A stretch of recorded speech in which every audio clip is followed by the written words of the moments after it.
Hey, this is Benjamin Price reporting for Kids First, and today I'll be interviewing Michael McCormick.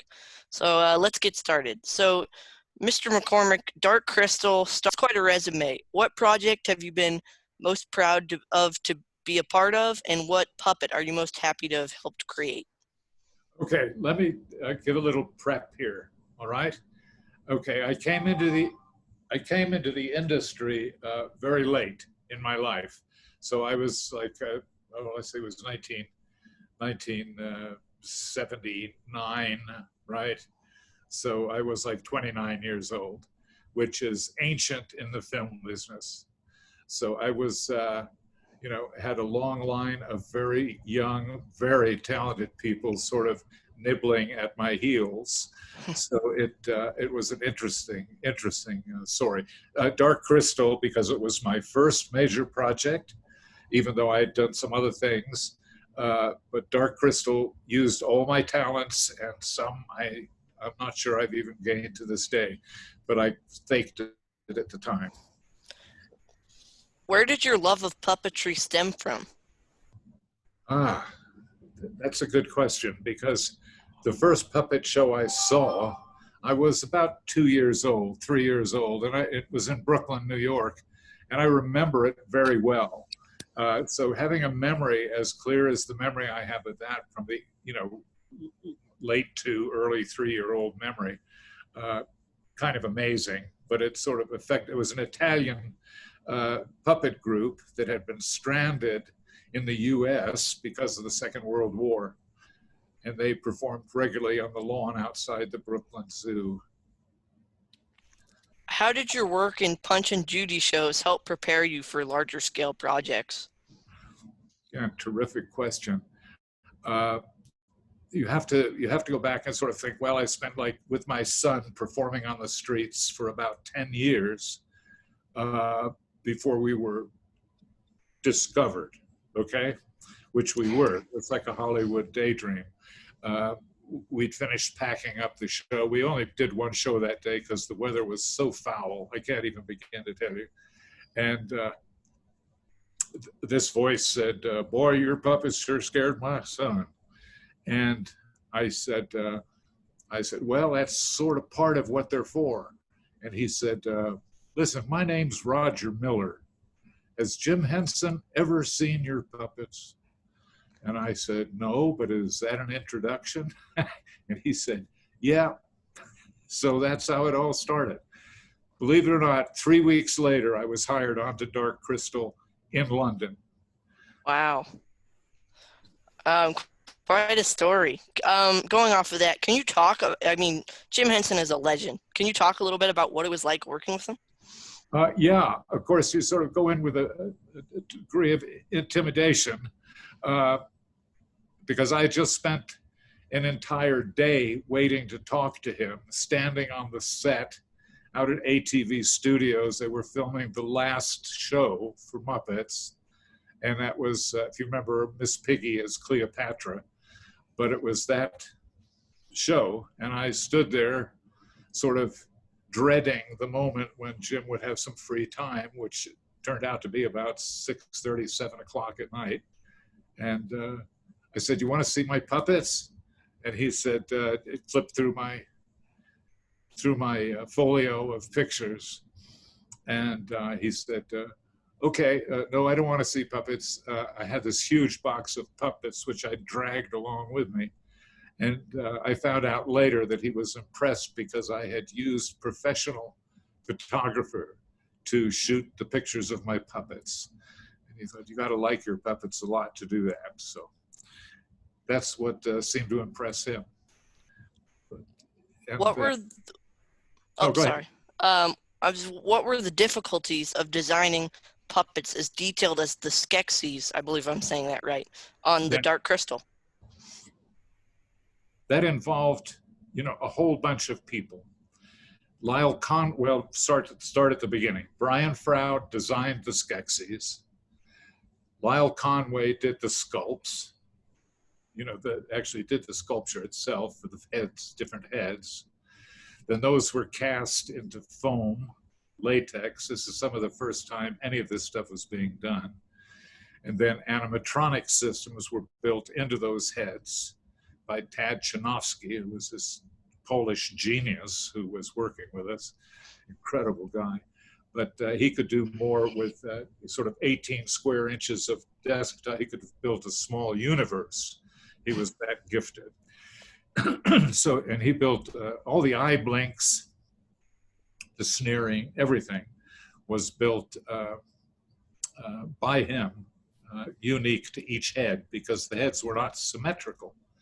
That meant the mechanics inside, which were all cable operated, no electronics whatsoever. And because you remember, this is like, 1979. We're talking antique technology. And I mean, some of those puppets had as many as 7 puppeteers operating the Skeksis. Wow. Yeah, it looked like, like this herd of people all connected by these, these wire umbilicuses to the head, and these reactions and stuff that were being done, because they were very complex in terms of what they could do. Sounds like quite a lengthy process just to get the puppet on screen. Oh yeah, I mean, I worked flat out for 2 years, and then went with Return of the Jedi, but and that's a very long time to work on any movie. Yeah. Because usually you're doing 6 months, 3 months, that type of thing. And here all of a sudden there's 2 years, and they had already been preparing for 7 years before that, which most people don't know. But there was that much work that went into Dark Crystal. It was quite amazing. Well, speaking of Return of the Jedi, a lot of characters in the Star Wars universe have kind of graduated to fairly large followings over the years. I'm curious, when you were working on Salacious Crumb, did you have any idea of what kind of following that character would attract? Little inside track story here. I didn't realize till about 3 weeks ago that had happened. I went to the Comic-Con in Pensacola, Florida, and I just sat there and signed my name to stuff for 6 hours. And I had no idea. And they'd been trying to find me for several years, and I'm kind of low profile, so they never did. Well, they did finally find me, but through my son. So there you have it. What was your favorite memory from your time working on Labyrinth and the Dark Crystal? My favorite memories, well, of course, meeting David Bowie and working with him was an absolute treat. And we had shared, the reason I got to know him a little was because he had been in New Mexico before, where I am as we speak, and he had been at a little lake up in the north called Fent Lake. He'd been there in a little old mining town called Madrid, and for the film The Man Who Fell to Earth. Mm. And so we knew the same territories because I've grown up here. And so we had something to talk about. So it was pretty nice having that kind of a relationship with David. I imagine he was quite an interesting person to interact with. Amazing. Yeah. I can't say enough. Really just amazing. Kind of a magical person. I don't know how else to describe it. What advice would you give to those who are considering pursuing a career in film or puppetry? Well, that's a big question because it's so dramatically different things.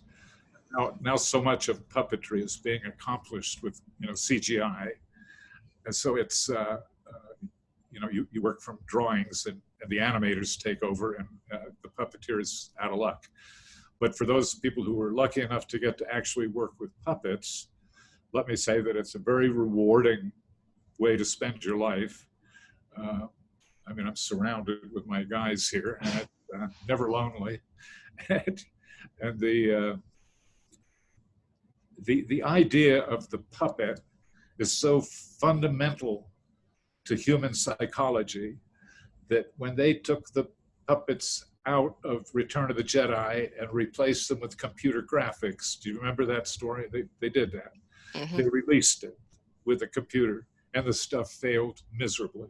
So they went back to the puppets because nobody was ready to buy that, these puppets being represented by computer graphics. Yeah. It didn't work. It had none of the kind of tangible feeling of the puppets themselves. And Salacious Crumb was just a very simple puppet. He had no sophisticated mechanisms at all. So he was just a simple hand puppet. Yeah, so and that's what I would suggest. There are 2 or 3 universities, UCLA being one of them, USC being another. University of New Hampshire has a very good, even a PhD program in puppetry. So you can get, some pretty sophisticated training in those places. But the best situation by far would be to find somebody like myself who's spent an awful lot of time focused on puppets and how they work and how people respond to them. And because one way or another, and even in a film, you're doing a little performance. You might as well be, in a little puppet booth in your living room. And it's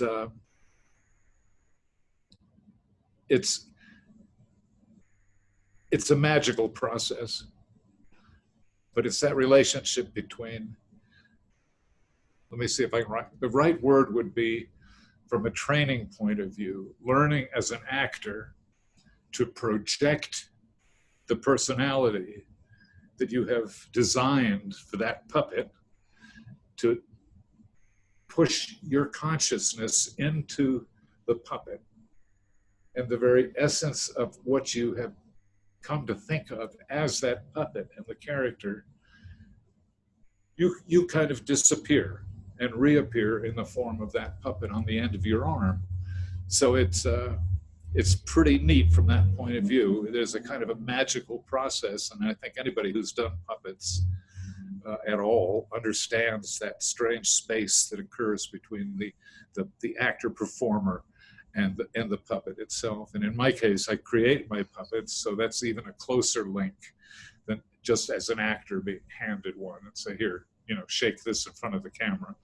And that's what happened with Salacious, a very good friend of mine, who I got to take my place on the show because I had broken my arm on set. So, and Tim Rose, Tim took over and did an absolutely brilliant job of performing not only Salacious but also Admiral Akbar.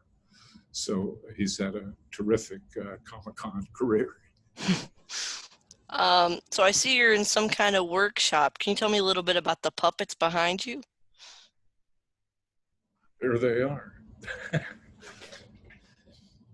These are puppets, for the most part, these 3 were for my own Punch and Judy show. Oh, cool. And this is, which my son and I still perform.